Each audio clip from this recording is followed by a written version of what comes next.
मन को वश में करने के लिए गीता में किन उपायों का वर्णन किया गया है, इसे हम एक कहानी के माध्यम से समझेंगे। तो चलिए शुरू करते हैं हमारे आज के विषय पर चर्चा। लोग कहते हैं कि मैं वह करता हूँ जो मेरा मन करता है, पर गीता कहती है कि आप वह कीजिए जो आपको करना चाहिए। श्रीमद् भगवत गीता में मन को वश में करने के लिए उपाय बताए गए हैं। यदि आप विद्यार्थी हैं और आपको पता है कि आपको फर्स्ट रैंक लाने के लिए पढ़ना जरूरी है, इसके बावजूद भी यदि आप अपना कीमती समय टीवी, मोबाइल या खेलने में बिताते हैं, तो समझ लीजिए कि आपका मन आपके वश में नहीं है। तो चलिए अब शुरू करते हैं हमारी कहानी। एक छोटा सा गांव था जहां पर एक नाई रहता था। संपूर्ण गांव में वह अकेला ही एक नाई था, इसलिए सभी लोग उसी के पास अपने बाल कटवाने के लिए जाते थे। उसकी दुकान खूब चलती थी। उसका 12 साल का एक बेटा लोगों के बाल काटने में उसके पापा की मदद करता था,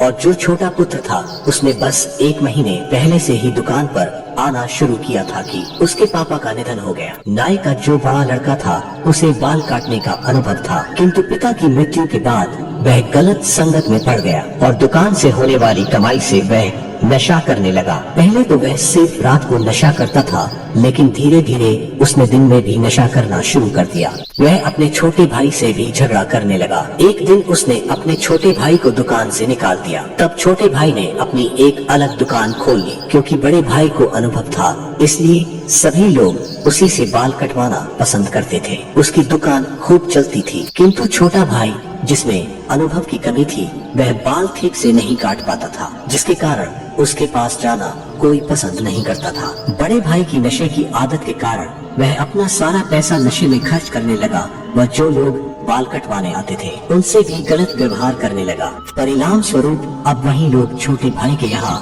बाल कटवाने के लिए जाने लगे, परंतु अभ्यास की कमी के कारण शुरू में वह लोगों के बाल ठीक से नहीं काट पाता था। किंतु बड़े भाई के लोगों के साथ गलत व्यवहार के कारण से छोटे भाई की दुकान चल पड़ी और धीरे धीरे अभ्यास से उसने बाल काटने पर महारत हासिल कर ली। बड़े भाई की नशे की आदत के कारण वह बर्बाद हो गया। श्री कृष्ण ने भगवत गीता के अंतर्गत जो उपाय बताए हैं, उसमें उन्होंने पहला उपाय अभ्यास को बताया है। श्री कृष्ण कहते हैं, आपको बार बार प्रयास कर अभ्यास करना। पहली बार में आप सफल नहीं होंगे, निरंतर अभ्यास ही आपको मन को वश में करने में सफलता प्रदान करेगा। जो दूसरा उपाय है वह है वैराग्य, जिसका वर्णन श्री कृष्ण भगवत गीता में करते हैं। वैराग्य का अर्थ है मन में किसी के भी प्रति राग भाव न होने देना। वैराग्य से आश्रय चीजों के प्रति अति लगाव या मोह को नहीं रखने से है। वैराग्य तभी संभव हो सकता है जब आपको पता हो कि लालसा व कामना का कोई अंत नहीं है, तभी आप वैराग्य को प्राप्त कर सकते हैं। श्री कृष्ण ने